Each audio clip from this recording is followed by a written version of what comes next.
오늘 우리에게 주시는 하나님의 말씀은 신명기 6장 4절에서 9절까지 말씀입니다. 이스라엘아 들으라, 우리 하나님 여호와는 오직 유일한 여호와이시니 너는 마음을 다하고 뜻을 다하고 힘을 다하여 내 하나님 여호와를 사랑하라.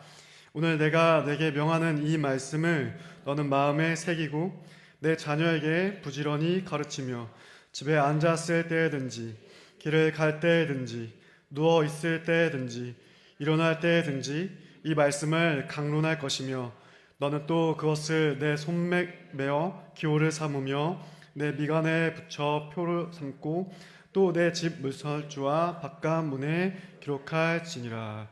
아멘. 수요예배 나오신 모든 분들을 환영하고 축복합니다. 오늘은 본문 말씀을 통해서 다음 세대인가 다른 세대인가, 다음 세대인가 다른 세대인가 라는 제목으로 함께 말씀을 듣고자 합니다. 지금 한국교회는 큰 위기를 맞이하고 있습니다. 그 위기는 다름 아닌 다음 세대의 위기입니다. 다음 세대가 증발하고 있습니다. 제가 지난 금요기도회 설교 때 말씀드렸던 통계 자료를 기억하시나요? 21세기 기독교 연구소의 조사에 따르면 고등학교 졸업 이후에 교회를 다니는 비율은 13%밖에 되지 않는다라고 했었죠. 주일학교에서 성인이 되기까지 100명이 시작했다면 그 중에 13명만 교회에 남고 나머지 87명은 말 그대로 증발하고 있습니다. 그리고 다음 세대가 사라진 교회에는 소망이 없습니다. 우리는 이 위기 앞에서 누가 아브라함의 자손인가? 라는 질문을 던졌습니다. 교회 밖으로 떠나가 버린 아이들은 그냥 놔두면 결코 돌아올 일이 없다고. 왜냐하면 우리의 혈통이 하나님의 자녀로 만들어주는 것이 아니기 때문이다. 그런 말씀을 우리가 살펴보았었습니다. 그리고 아직 교회 안에 있는 우리 자녀들 또한 이 아이들이 예수 그리스도를 믿는 그 믿음을 고백하지 못하고 있다면, 그 믿음을 소유하지 못하고 있다면 이 아이들도 하나님의 자녀가 아니라고 했습니다. 그래서 우리는 정직하게 우리 자녀들의 신앙을 점검해 보아야 합니다. 정말 우리 자녀들이 예수님을 믿는 믿음을 가지고 있는지, 정말 거듭난 것이 맞는지, 성령이 그 안에 계신다는 증거가 있는지 정직하게 들여다보아야 한다고 했습니다. 여러분은 여러분의 자녀들의 신앙을 점검하셔야 합니다. 성도님들은 그날 말씀을 들은 이후로 자녀들의 신앙을 점검하셨습니까? 여러분의 자녀들 안에 참된 믿음을 발견하셨나요? 만약 발견하셨다면 그것은 너무나 다행일 것입니다. 하지만 발견하지 못했다면 우리는 지금 눈물로 기도해야 할 때입니다. 하지만 우리가 기도만 해서는 안 된다고 했습니다. 말씀을 근거로 우리가 해야 할 일을 해야 한다고 했습니다. 그 중에 첫 번째가 우리의 자녀의 신앙을 점검하는 것이었어요. 우리의 자녀들의 신앙을 정말 성경의 말씀에 비추어서, 성경의 말씀에 근거해서 참된 믿음을 가지고 있는지를 점검하는 것이 첫 번째 단계였습니다. 오늘은 우리가 본문 말씀을 통해서 우리 자녀들의 신앙을 위해서 우리가 무엇을 해야 하는지, 우리가 어떻게 해야 되는지 계속해서 살펴보기를 원합니다. 오늘 우리가 살펴보려고 하는 이 신명기 말씀은 모세가 쓴 책입니다.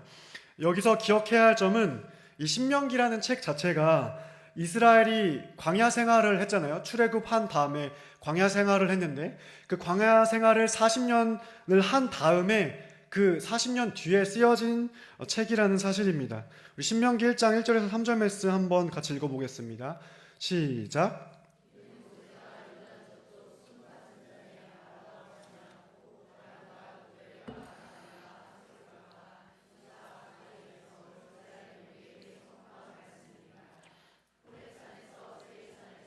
가데스 바네아까지 10하루 길이었더라.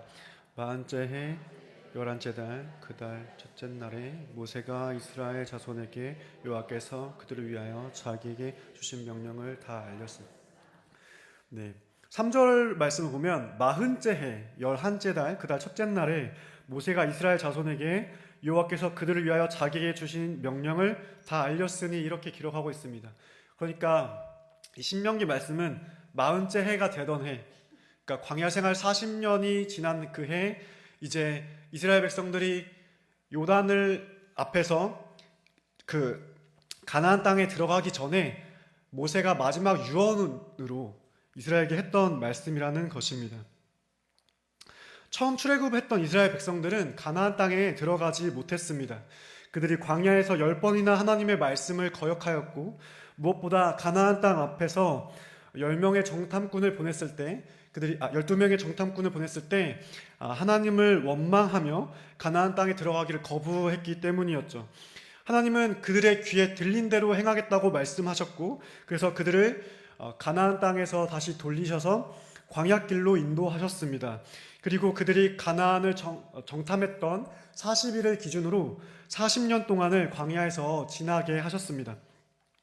그리고 이제 그 40년이 끝났습니다. 이스라엘 그 출애굽했던 1세대, 출애굽 1세대는 이제 다 죽었습니다.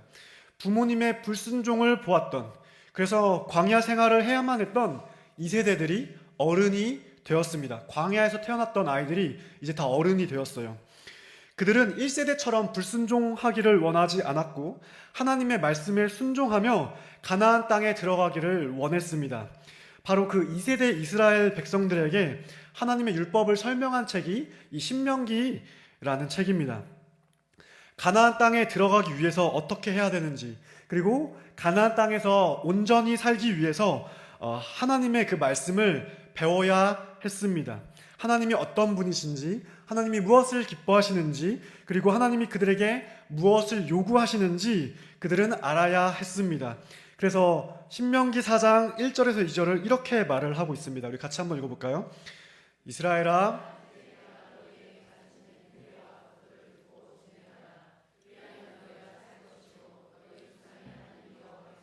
너에게 주시는 땅에 들어가서 그것을 얻게 되리라. 내가 너희에게 명령하는 말을 너희는 가감하지 말고 내가 너희에게 내리는 너희 하나님 여호와의 명령을 지키라. 모세는 이제 다시 가나안 땅에 들어가려고 하는 2세대 이스라엘 백성들에게 하나님의 말씀을 듣고 준행하라고 명령하고 있습니다. 사실 이것은 뼈아픈 명령입니다. 왜 그렇죠? 그들의 부모 세대는 하나님의 명령을 언제나 어겼기 때문입니다. 그들은 하나님을 언제나 원망했고 언제나 하나님의 말씀을 거역했습니다. 그리고 결국 광야에서 멸망당했습니다. 이제 새롭게 시작하는 이 세대들에게는 그 부모 세대를 본받지 말라고, 하나님께서 하시는 말씀에 온전히 순종하는 그런 세대가 되라고 지금 모세는 명령하고 있는 것입니다. 그러면서 2절은 이렇게 말하고 있죠. 내가 너희에게 명령하는 말을 너희는 가감하지 말고 내가 너희에게 내리는 너희 하나님 여호와의 명령을 지키라. 하나님의 명령에 더하지도 말고 빼지도 말고 있는 그대로 가감하지 말고 지키라는 것입니다. 2세대 이스라엘 백성들은 정말 이 말씀을 가슴 깊이 새겼습니다. 자신의 부모 세대가 하나님을 거역하다가 광야에서 멸망당하는 것을 보았기 때문입니다. 그들은 하나님의 말씀대로 살기 원했습니다. 그래서 더 이상 광야에서 방황하는 것이 아니라 하나님의 약속의 땅에 들어가 그 땅을 차지하며 살기를 원했습니다. 그들은 하나님의 약속이 성취되는 것을 보기 원했습니다. 그래서 그들은 정말 하나님의 말씀을 잘 지키며 순종했습니다. 새로운 세대의 지도자인 여호수아와 함께 그들은 하나님의 말씀에 순종했고 그래서 결국 가나안 땅을 차지하게 되었습니다. 그들은 드디어 하나님이 그들에게 베푸신 약속의 성취를 맛보게 되었습니다. 광야의 나그네 그 인생에서 벗어나게 된 것이죠. 자신의 땅을 소유하게 이제 되었고 자신의 집을 가지게 되었습니다. 모든 것이 잘 된 것처럼 보였습니다. 하지만 단 한 가지 그들이 순종하지 못한 것이 있었는데요. 분명 신명기 4장에서는 더하지도 말고 덜하지도 말라고 말씀하셨는데 그들이 빼먹고 지키지 못한 말씀이 있었습니다. 그것이 오늘 우리가 읽은 말씀입니다. 우리 본문 말씀을 다시 한번 읽어보겠습니다. 본문 말씀 다시 읽겠습니다. 시작.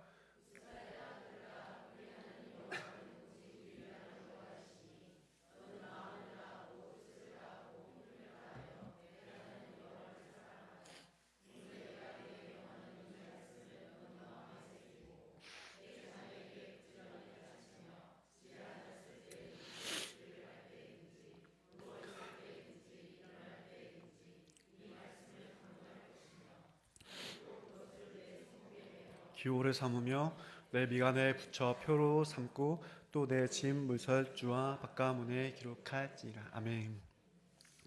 오늘 우리가 살펴보는 이 본문은 쉐마 이스라엘이라는 아주 유명한 신명기 구절입니다. 이스라엘아 들으라, 우리 하나님 여호와는 오직 유일한 여호와이시니 너는 마음을 다하고 뜻을 다하고 힘을 다하여 내 하나님 여호와를 사랑하라. 어디서 많이 들어본 말씀입니다. 이 말씀은 바로 예수님께서 온 율법을 한 가지로 요약하셨을 때 하셨던 말씀입니다. 한 율법학자가 예수님을 찾아와서 예수님께 물었습니다. 선생님, 가장 중요하고 첫째 되는 계명이 무엇입니까? 라고 질문했을 때 예수님께서 이 신명기 6장 4절 말씀을 들어서 말씀하셨죠. 너는 마음을 다하고 뜻을 다하고 힘을 다하여 내 하나님 여호와를 사랑하라.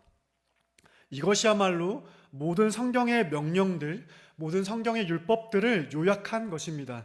하나님 한 분만을 사랑하는 것, 우리의 마음을 다해, 뜻을 다해, 힘을 다해 하나님을 사랑하는 것이 모든 계명들이 우리에게 가르쳐주고 있는 것입니다. 이 세대 이스라엘 백성들은요, 정말로 하나님 한 분을 사랑하였습니다. 그들은 참으로 하나님을 사랑하고 하나님의 뜻을 구하고 하나님의 명령에 순종하였습니다. 그런데 그들이 놓친 것이 있었습니다. 그것은 바로 6절부터 9절까지 말씀입니다. 오늘 내가 내게 명하는 이 말씀을 너는 마음에 새기고 내 자녀에게 부지런히 가르치며. 그들이 놓친 것이 무엇입니까? 나의 자녀에게 부지런히 가르치는 것입니다. 무엇을 가르치는 것입니까? 7절 말씀을 보면 이 말씀을 강론할 것이며 이렇게 기록되어 있습니다. 이 말씀을 가르쳐라. 이 말씀을 설명해 주어라. 이 말씀은 무엇입니까? 너는 마음을 다하고 뜻을 다하고 힘을 다하여 내 하나님 여호와를 사랑하라. 바로 이 말씀을 너희는 가르치라는 것입니다. 자녀들이 하나님을 사랑할 수 있도록, 자녀들이 마음을 다하고 뜻을 다하고 힘을 다하여 하나님을 사랑할 수 있도록 하나님을 가르치고 하나님의 말씀을 가르치라는 것입니다.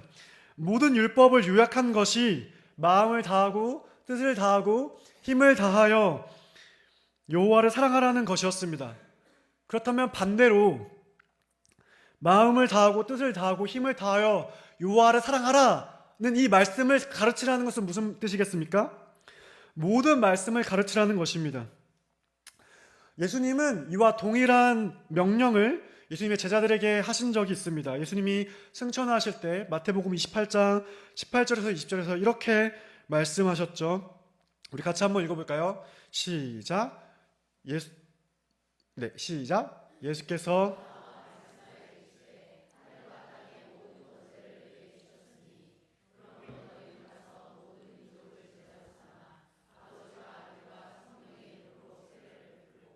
내가 너희에게 본부한 모든 것을 가르쳐 지키게 하라.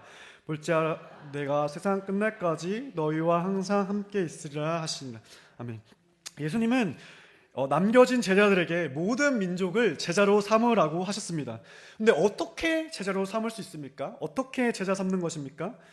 내가 너희에게 본부한 모든 것을 가르쳐 지키게 하라.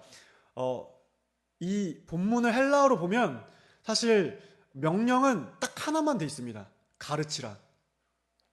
가르치라만 명령어입니다. 나머지는 가르치라에 딸려 붙어 있는 분사 구문입니다. 그래서 여기서 주어진 명령은 단 한 가지입니다. 가르치라. 가르치라. 제자를 삼는 방법은 무엇입니까? 가르치는 것입니다. 무엇을 가르치는 것입니까? 예수님이 본부한 모든 것을 가르치는 것입니다.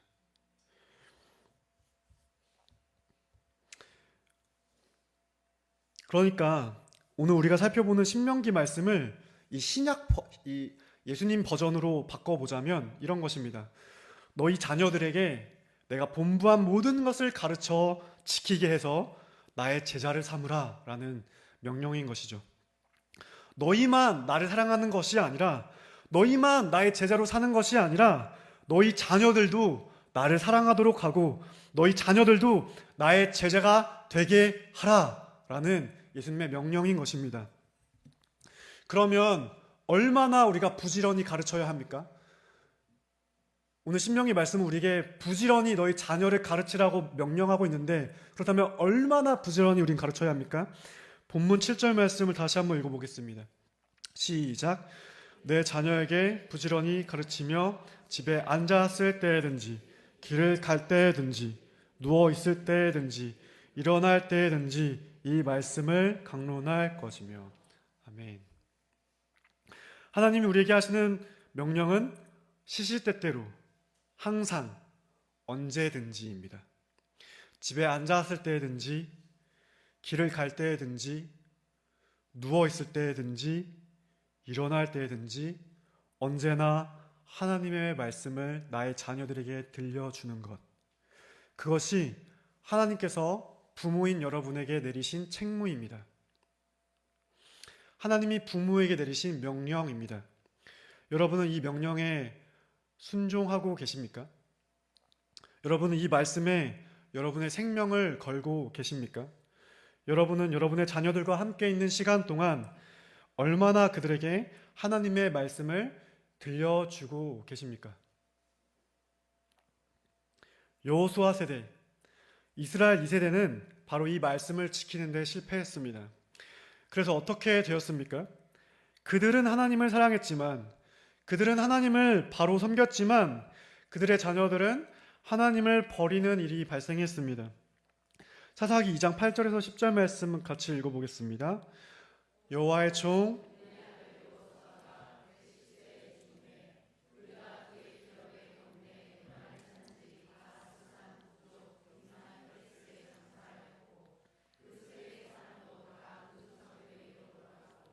그 후에 일어난 다른 세대는 여호와를 알지 못하며 여호와께서 이스라엘을 위하여 행하신 일도 알지 못하였더라.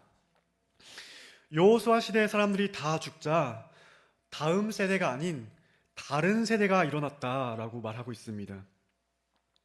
그들은 여호수아의 다음 세대가 아니라 다른 세대가 되어버렸습니다.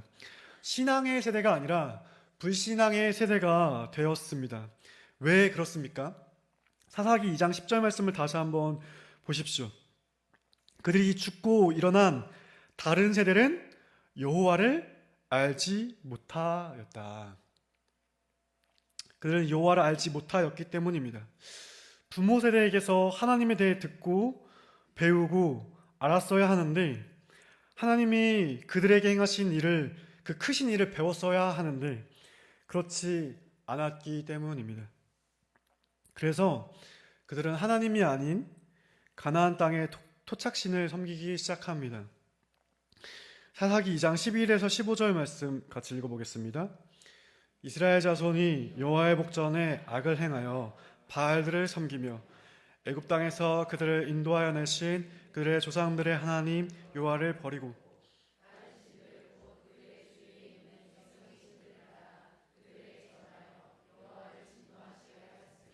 곧 그들이 여호와를 버리고 바알과 아스타롯을 섬겼으므로 여호와께서 이스라엘에게 진노하사 노역한 자에 넘겨주사 그들이 노략을 당하게 하시며 또 주위에 있는 모든 대적의 손에 팔아 넘기심에 그들이 다시는 대적을 당하지 못하였으며 그들이 어디로 가든지 여호와의 손이 그들에게 재앙을 내리시니 곧 여호와께서 말씀하신 것과 같고 여호와께서 그들에게 맹세하신 것과 같아서 그들의 괴로움이 심하였더라. 이스라엘 백성들은 하나님을 버리고 바알과 아스다롯을 섬기기 시작합니다. 바알과 아스다롯은 가나안 땅의 그 가나안 문화 속에 있는 대표적인 신입니다. 하나님을 버리면 어떤 일이 발생하게 됩니까? 하나님을 알지 못하면 어떤 일이 발생하게 됩니까? 우상을 섬기게 됩니다. 오늘날도 마찬가지입니다. 사람은 결국 무언가를 섬기게 되어 있습니다. 하나님을 떠난 사람들은 결국은 무언가를 섬깁니다. 돈을 섬기고 쾌락을 섬기고 자신의 성공을 섬기고 나의 자아 실현을 섬기고 이 세상의 즐거운 문화들을 섬기고 자기 자신을 섬깁니다. 하나님을 버린 이스라엘 3세대 백성들에게 하나님께서 어떤 일을 행하십니까? 하나님은 그들에게 그들의 대적을 일으키셔서 이스라엘을 괴롭게 하십니다. 이스라엘의 그 죄를 깨닫게 하기 위해서, 이스라엘을 다시 하나님께로 돌아오게 하기 위해서 하나님은 전쟁이라는 매를 드십니다. 매를 드셔서라도 하나님께 돌아오기를 원하는 그 하나님의 마음인 것이죠. 하나님이 그 인생에 어려움을 주셔서라도 하나님을 찾게 하신다면 그것은 은혜입니다. 잠깐의 고통을 당하더라도 영원한 천국을 얻게 되기 때문입니다. 진짜 무서운 것은 하나님의 징계가 아닙니다. 정말 두려운 것은 하나님이 내버려 두시는 것입니다. 하나님을 떠났는데 아무런 일이 발생하지 않는 것이죠. 세상으로 나아갔는데 그냥 잘 되는 것입니다. 그것이야말로 정말 두려운 일입니다. 왜냐하면 하나님께서 간섭하지 않는 인생은 결국 마지막 날에 하나님의 영원한 진노의 심판을 당하게 될 것이기 때문입니다. 하나님께서 여러분의 자녀들의 삶에 간섭하신다면 그것은 은혜입니다. 하지만 자녀들이 하나님을 떠나도 하나님을 멀리해도 삶에 아무런 일이 생기지 않는다면 두려워하셔야 합니다. 하나님이 손을 놓으시면 우리에게 아무런 소망이 없기 때문입니다. 우리는 우리의 자녀들이 하나님을 떠나기 전에 부지런히 가르쳐야 합니다. 요즘에 중학생만 돼도 아이들이 교회 허두룩하게 아이들이 교회 안 나와요. 그쵸? 여러분의 자녀들의 신앙 교육을요, 교회에 맡기시면 안 됩니다. 다시 한번 말하지만 성경은 언제나 자녀의 신앙적인 책임을 부모에게 두고 있습니다. 신명기에는요 6번이나 부모의 책무를 말하고 있습니다. 신명기 4장 10절 제가 읽어드릴게요. 신명기 4장 10절 자녀에게 가르치게 하리라. 신명기 6장 7절 내 자녀에게 부지런히 가르치며, 신명기 11장 19절 또 그것을 너희의 자녀에게 가르치며, 신명기 31장 13절 이 말씀을 알지 못하는 그들의 자녀들이 듣고 내 하나님 여호와 경외하기를 배우게 할지니라. 신명기 32장 46절 너희의 자녀에게 명령하여 이 율법의 모든 말씀을 지켜 행하게 하라. 누구에게 주신 명령입니까? 부모입니다. 부모입니다. 우리가 회복해야 할 것이 바로 여기에 있습니다.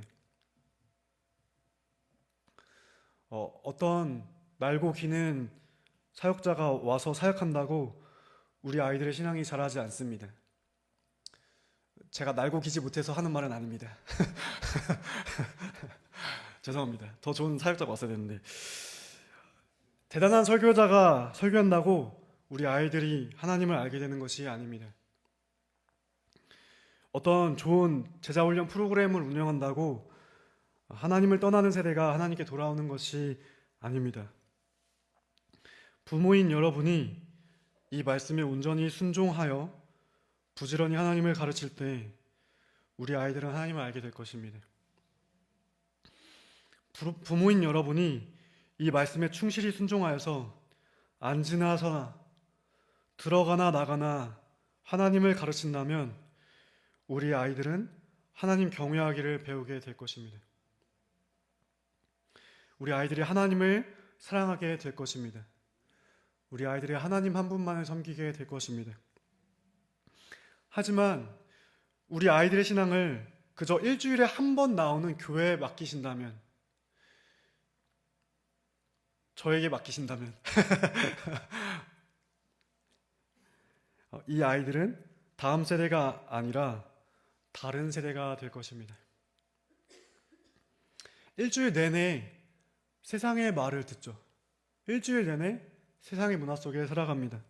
그런데 그렇게 일주일 내내 세상의 문화 속에 살다가 어떻게 일주일에 딱 한 번 교회에 나와서 딱 한 번 예배 드리는 것으로 우리 아이들이 하나님을 알게 되고 하나님을 배우게 되며 하나님을 사랑하게 되고 하나님을 경외할 수 있겠습니까? 어떻게 우리 아이들이 예수님의 제자로 살아갈 수 있겠습니까? 그것은 상식적으로도 불가능한 일입니다. 그거 말이 안 되는 이야기입니다.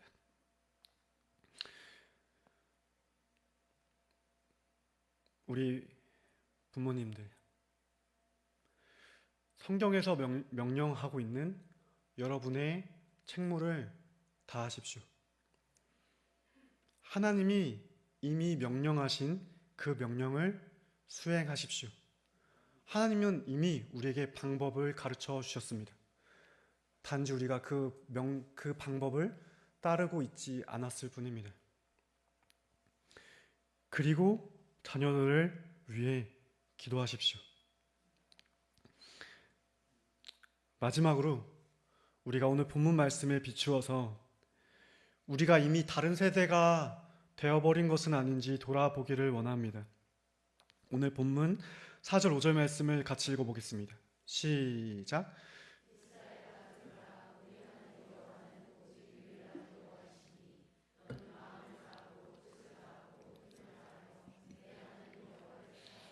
아멘. 이스라엘 2세대에게 주셨던 이 말씀, 이스라엘아 들으라, 우리 하나님 여호와는 오직 유일한 여호와이시니 너는 마음을 다하고 뜻을 다하고 힘을 다하여 내 하나님 여호와를 사랑하라. 우리는 진정 마음을 다하고 뜻을 다하고 힘을 다하여 여호와를 사랑하고 있습니까?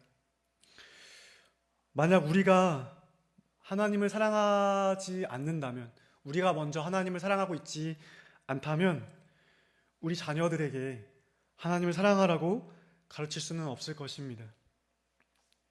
우리가 먼저 하나님을 사랑해야 우리 자녀들에게도 하나님을 사랑하라고 가르칠 수 있겠죠.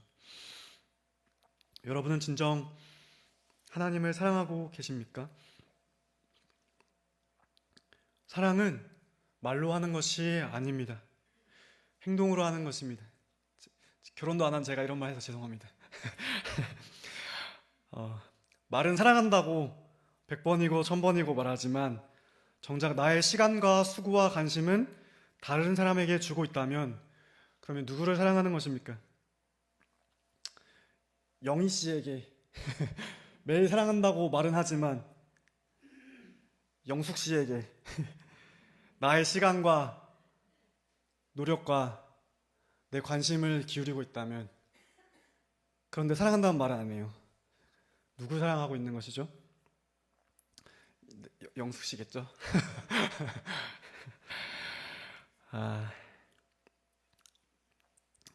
여러분은 얼마나 하나님과 홀로 시간을 보내고 계시나요? 여러분은 얼마나 하나님의 마음을 헤아리기 위해서 하나님께 여러분의 마음을 드리고 계십니까? 하나님 그분을 알기 위해서 여러분 얼마나 수고하고 계십니까? 얼마나 많은 교회 봉사를 하고 있느냐는 질문을 하는 것이 아닙니다. 얼마나 많은 사역을 하고 있느냐는 질문이 아닙니다. 하루 종일 교회 일을 하면서도, 심지어 목사가 돼서도 정작 하나님 그분 자체는 사랑하지 않을 수 있기 때문입니다. 사역은 열심히 하고 일은 열심히 하면서도 정작 나의 마음은 하나님께 드리지 않을 수도 있기 때문입니다. 여러분은 하나님을 얼마나 그분 자체를 갈망하고 하나님을 알기를 소망하며 하나님께 더 가까이 가기를 원하고 계십니까? 말씀을 마치려고 합니다. 저는 오늘 아침에 혼자 기도의 자리에 나가서 기도하는데 기도하면서 마음이 참 먹먹해졌습니다. 지금 부모님이 가정 일 때문에 잠깐 올라오셔서 부모님을 잠깐 뵀었는데요. 부모님을 보면서 저희 부모님이 목회자이신데 목회자이신 부모님을 볼 때 제가 제 부모님의 반절도 미치지 못하는 것 같다는 그런 생각이 들었기 때문입니다. 저희 아버지는 시골에서 지금 목회를 34년째 하고 계십니다. 그곳에서 개척을 하셨고 지금까지 그곳에서 목회를 하고 계세요. 아버지는 신학적인 교육은 잘 받지 못하셨습니다. 설교를 막 세련되게 잘 하시는 것도 아닙니다. 저희 아버지는 원고도 안 쓰세요. 그냥 막 나가요, 설교가. 하지만 저는 어렸을 때부터 아버지의 기도하는 등을 보며 자랐습니다. 언제나 밤이 되면 부모님은 교회를 지키며 기도하셨습니다. 아버지는 항상 강대상 아래서 무릎을 꿇고 기도하셨고 아버지는 여기 밑에 이제 성가대에 서 있는데 거기에 방석을 깔고 거기서 기도하며 주무셨습니다. 하나님의 말씀이라면 언제나 순종하려고 하셨고 영혼이 달린 문제라면 언제나 달려가셨습니다. 지금도 저희 아버지는 선교지를 생각하고 선교사님들을 생각하시면 항상 눈물을 글썽이십니다. 항상 옳은 모습만 보여주셨던 것은 아니었지만 항상 멋진 모습만 보여주셨던 것은 아니었지만 하나님 한 분을 향한 그 마음, 영혼들을 향한 마음은 항상 반짝이셨습니다. 그분의 기도를 전 따라가지 못할 것 같습니다. 그런데 저희 부모님의 얼굴에서 이제 세월이 묻어나는 거죠. 시골에서 목회하시면서 고생을 정말 많이 하셨거든요. 교회도 손수 지으시고 사택도 손수 지으시고 벽돌 같이 날랐어요. 어렸을 때 벽돌 같이 나르고 또 아버지가 섬기는 것을 너무 기뻐하셔서 막 온갖 교회들 다 지어주시고 막 뭐 공사해주시고 봉사하시고 하도 일을 많이 하셔서 세월의 흔적이 보입니다. 그러다 보니까 만약 언젠가 부모님이 돌아가신다면 나는 부모님이 그러셨던 것처럼 내가 그런 하나님의 사람이 될 수 있을까? 그런 생각이 오늘 아침에 들었습니다.